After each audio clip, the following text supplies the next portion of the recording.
Hello, my name is Anne, and today I'm going to recite a part of the chapter from the book called Ivanhoe by Walter Scott. Chapter 13.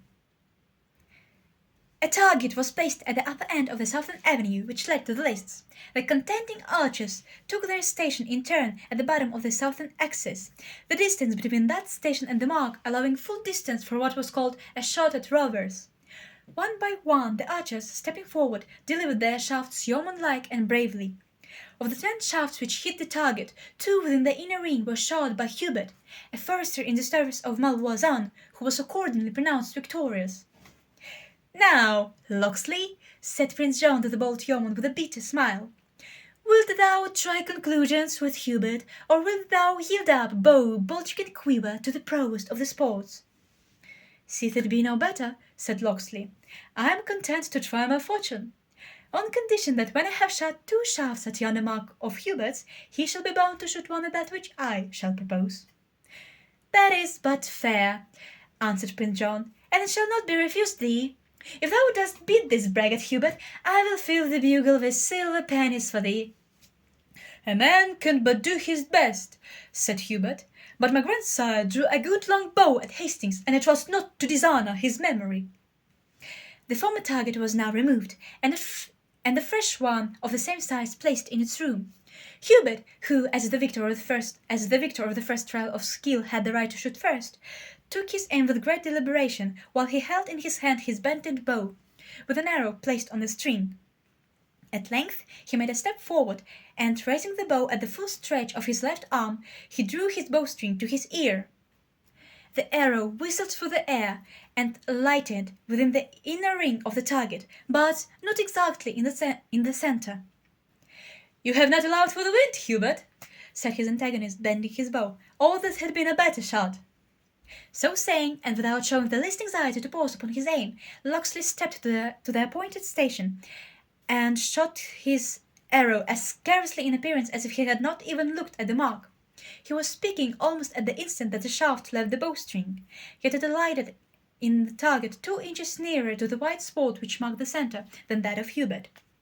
"By the light of heaven," said Prince John to Hubert, "and thou suffer that renegade knave to overcome thee, thou art worthy of the gallows." Hubert had but one set speech for all occasions. "An your highness were to hang me," he said, "a man can but do his best. Nevertheless, my grandsire drew a good bow." "The foul fiend on thy grandsire and all his generation!" interrupted John. "Shoot, knave, and shoot thy best, or it shall be the worst for thee." Thus exhorted, Hubert resumed his place, and not neglecting the caution that he had received from his adversary, he made the necessary allowance for the very light air or wind, and shot so successfully that the arrow alighted in the very center of the target. "A Hubert! A Hubert!" shouted the populace, more interested in a known person than in a stranger. "In the cloud! In the cloud! A Hubert forever!" "Thou canst not mend that shot, Locksley," said Prince John with an insulting smile. "I will notch his shaft to him, however," replied Locksley. And letting fly his arrow with a little more precaution than before, it lighted right upon that of his competitor, which it split to shivers. The people who stood around were so astonished at his wonderful dexterity that they could not even give vent to their surprise in their usual clamour. "This must be the devil, and no man of flesh and blood," whispered the yeomen to each other. "Such archery was never seen since a bow was first bent in Britain." "And now," said Locksley, "I will crave your grace's permission to plant such a mark as is used in the north country." He then turned to leave the lists. "Let your guards attend me," he said, "if you please. I go but to cut a rod from the next willow bush." Prince John made a signal that some attendants should follow him in case of his escape, but the cry of "Shame! Shame!" which burst from the multitude induced him to alter his ungenerous purpose.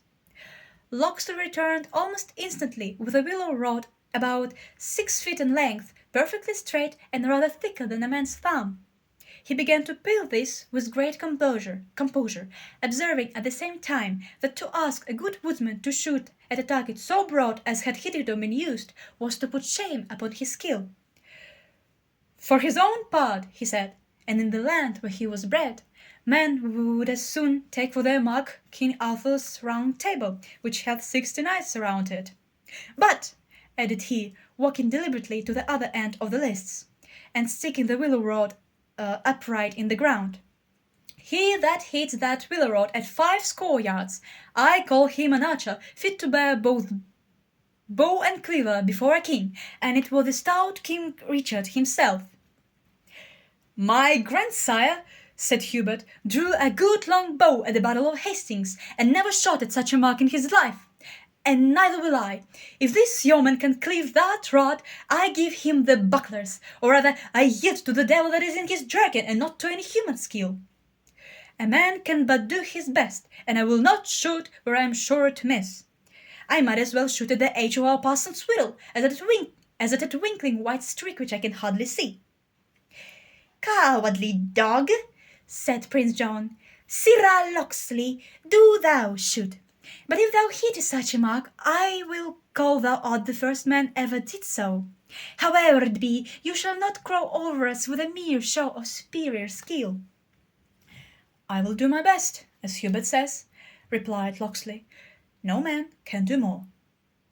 So saying, he again bent his bow, but on the present occasion looked with attention to his weapon, and changed the string, which he thought was no longer truly round.